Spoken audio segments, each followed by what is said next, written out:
connais. Éric Dupond-Moretti, comme j'apprends toujours beaucoup de vous, je suis souvent tenté d'oublier qu'avec vous, je ne suis d'accord sur rien. Sauf sur la présomption d'innocence que vous défendez fiévreusement, et c'est déjà l'essentiel. Vous avez raison de dire que de chaînes d'infos en réseaux sociaux et de polémiques publiques en viol du secret de l'instruction, la justice se fait de moins en moins là où elle est censée se faire, et de plus en plus dans ces mauvais lieux qui sentent la rage et le lynchage anonyme. Vous voyez, j'écoute, hein, je retiens. Vous avez débarqué sur la scène médiatique avec l'affaire Doutreau, avec un physique d'opposant au nutritionniste, une gestuelle Depardieu-esque, une irritation permanente d'écorché vif et des propos affûtés, puisés chez les bons auteurs et balancés au bon moment, c'est-à-dire souvent à contretemps. Ça, c'est le métier. Voltaire, Hugo, Camus, ces grandes figures au fond si consensuelles, censées apaiser par le respect écrasant dû au volume que personne n'ouvre plus, le piment saupoudré dans vos propos. C'est avec eux, les grands morts aux grandes bouches, qu'on fait bouger ni vu ni connu les lignes. Vous savez, comme ces gens moins cultivés que vous, qui invoquent le bon vieux temps de la liberté d'expression et coluche et déproge quand leur vanne foireuse passe mal. Car si l'argent tout-puissant sert de viatique aux avocats stars des prétoires américains, la littérature présente la même utilité pour nos modèles d'avocats provocants à la française. Là-bas, aux États-Unis, les gros chèques, les clients célèbres, ici en France, les bons mots et les grands traits d'esprit, sortis comme des carrés d'as de vos fameuses manches et qui sèchent l'ignorant.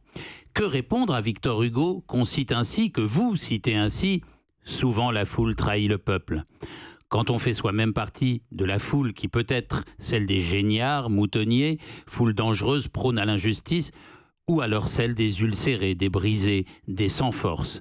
Que le conformisme égare ceux qui se pressent pour conspuer les Cahuzac, les tapis et autres, je n'en doute pas un instant. Que la passion du bien puisse faire du mal et conduire à condamner sans jugement, on est d'accord. Mais sans les victimes et leur droit à l'expression, même imparfaite, douloureuse, à quoi servirait la justice? Je ne doute pas que vous avez une réponse à ça, c'est votre métier. Car, comme le dit mon avocat à moi... Le secret, c'est le brainstorming, la tempête du cerveau. Alors, autre cliché... Oui, la tempête du cerveau, ce brainstorming. Très bien entendu. Autre cliché utile, Éric Dupond-Moretti, j'ai remarqué l'importance du second cerveau dans l'image que projettent les grands avocats comme vous. Je parle de l'intestin.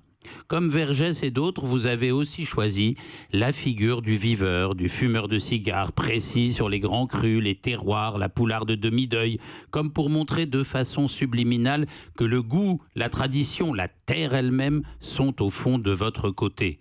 Ces rognons, ces bourgognes, ces Monte Cristo que l'on glougloute le soir, comme pour retrouver l'authenticité mise entre parenthèses dans les prétoires, est-ce de l'image façon marketing de rillettes authentiques?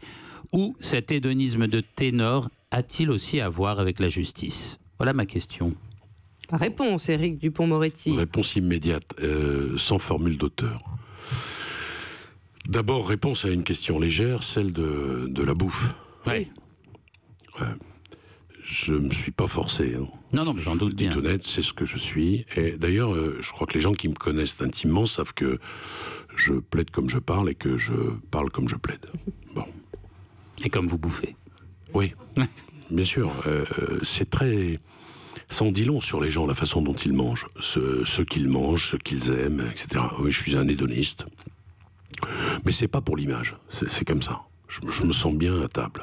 Oui, non, mais ce que je disais, c'est qu'il y a une figure de Même ça. sans... Vergès, c'était comme ça, beaucoup d'autres sont... Oui, mais je pense qu'on est des dévoreurs de vie. Je pense que les pénalistes sont des dévoreurs de vie. Et qu'ils ont sans doute besoin de ça. Et puis ensuite, il y a un rapport particulier, parce que c'est un métier stressant, et on trouve parfois de la compensation dans la bouffe. Hein. Ouais. C'est une réalité. C'est pour ça que c'est très difficile pour un type comme moi de faire régime. Bon. L'autre question qui est plus grave, elle est celle de la place de la victime dans le procès pénal, au fond. Ouais. Je consacre de nombreuses lignes à ça dans le dictionnaire. Le fondement initial de la justice, c'est de confisquer aux victimes le droit à la vengeance. Il faut alors accepter l'augure d'un certain nombre de règles contraignantes pour les victimes, en particulier une règle essentielle qui veut que le doute profite à l'accusé. Le doute ne peut pas profiter aux victimes. Bon. On a eu, à propos de cette affaire tellement emblématique, l'affaire Mera, toute une discussion sur les victimes. Était-il utile que Mera soit défendu? Fallait-il qu'il le soit? On parle du frère Mera, Abdelkader. Du frère Mera, bien sûr.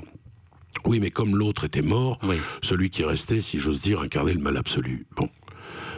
Et moi, ce que j'ai expliqué à ce propos, c'est que défendre Mera, ça n'est pas mépriser le chagrin des victimes, qui est ô combien légitime. C'est rappeler que les terroristes ont une vocation, c'est de nous interdire de vivre comme nous envisageons de vivre. C'est-à-dire dans une paix sociale, avec différentes communautés, avec les rapports hommes-femmes que nous connaissons, avec, etc., la démocratie. Et que transiger sur les règles judiciaires parce que Mera serait l'incarnation du mal absolu, ça signifie faire gagner les terroristes. Alors, ce que je dis aussi, je l'ai exprimé, vous avez vu que j'ai publié la plaidoirie que j'ai prononcée. Il y a en particulier un texte d'un magistrat qui s'appelle De Gandhi, qui était premier président de la Cour d'appel de Paris, qui explique quelle doit être la juste place des victimes dans le procès pénal. Elles ont une place, elles ne peuvent pas avoir toute la place, et il faut éviter la dictature de l'émotion. Et quand on parle des chaînes, etc., qui font les procès publics, ce qui est vendeur, c'est les larmes. Eux vendent et nous achetons. Et nous avons ce côté voyeuriste. Et la dernière chose, mais tout ça est très très long, et très sérieux évidemment, confiner les victimes dans un statut victimaire, c'est leur interdire la résilience. Et il faudrait 2 heures pour oui, ça. J'ai beaucoup de choses à vous répondre, mais j'en doute pas, mais moi aussi.